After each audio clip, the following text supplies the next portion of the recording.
শেরপুর জেলা নির্বাচন এবং রিটার্নিং কর্মকর্তা যে কথাটি বললেন যে একদম শেষে ভোট চলাকালে কোনো লিখিত অভিযোগ নেই, একদম শেষে এসে নির্বাচন বর্জন করাটাকে আসলে নির্বাচন ব্যবস্থাকে প্রশ্নবিদ্ধ করা সামিল কিনা আমি আপনার কাছে বলছি যে হেরে যাব নিশ্চিত হেরে যাব জেনেই আমি ওয়াকআউট করলাম বা বর্জন করলাম, সেই পুরাতন পদ্ধতি কিনা? এটা তো একটা পুরাতন রাজনৈতিক ব্যবস্থা, আমরা দেখেছি যে বিএনপি আগে এই কাজগুলো আসলে করতো।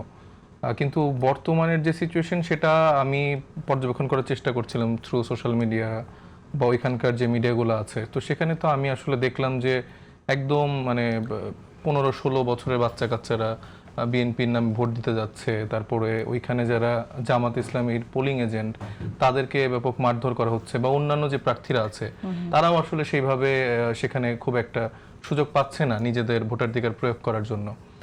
তো সেটা তো আসলে খুবই আনফরচুনেট।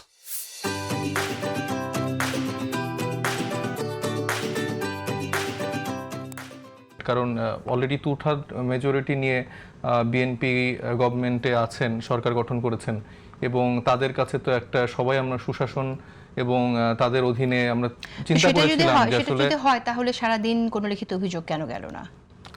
এটা তো প্রথম থেকেই তো অভিযোগগুলো দেওয়ার চেষ্টা হচ্ছিল, বা মিডিয়াতে আমরা তো দেখছি যে সকাল থেকেই তো তার অভিযোগগুলো করে আসছিল।